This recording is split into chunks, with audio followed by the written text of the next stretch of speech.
Assalamualaikum warahmatullahi wabarakatuh. Perkenalkan, nama saya Lisa Nurholiso dari kelas 10 MIPA 3. Saya di sini akan membacakan teks laporan hasil observasi yang berjudul Tanah Longsor. Longsor adalah sebuah peristiwa di mana terjadinya gerakan tanah atau biasa disebut geologi yang terjadi karena adanya pergerakan massa batuan atau tanah dengan berbagai tipe dan jenis, seperti jatuhnya bebatuan atau gumpalan besar tanah. Tanah longsor atau amblas secara garis besar bisa terjadi karena dua faktor, yaitu faktor pendorong dan faktor pemicu.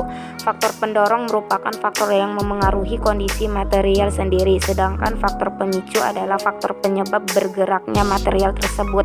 Di Indonesia sendiri, peristiwa ini hampir sering terjadi. Kebanyakannya disebabkan oleh gempa sehingga menggerakkan lempeng bawah tanah, sehingga mengakibatkan elemen atau lempeng bawah permukaan menjadi tergeser sehingga menimbulkan pecahan dan terjadinya longsor. Ada banyak hal lagi yang bisa memicu dan menyebabkan terjadinya kelongsoran, baik itu diakibatkan oleh alam atau karena oleh manusia itu sendiri. Di antaranya tingginya curah hujan. Jika musim penghujan dengan durasi lama, maka akan terjadi penguapan air di permukaan tanah dalam jumlah besar. Setelah penguapan, maka akan muncul pori-pori atau rongga tanah. Kemudian terjadi retakan di permukaan. Saat hujan, air akan menyusup ke bagian yang retak, lalu air akan masuk sehingga terakumulasi di bagian dasar lereng, lalu menimbulkan gerakan lateral, kemudian terjadilah longsor.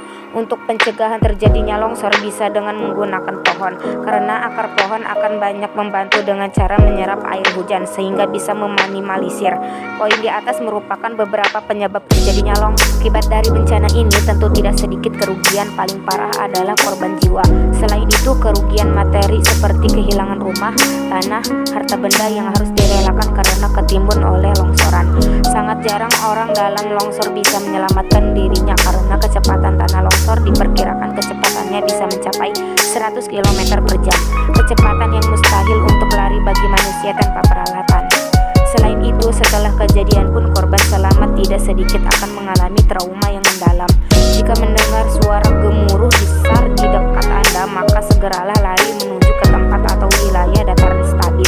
Jangan pergi ke pinggir tebing atau jurang curam karena itu sama saja seperti bunuh diri.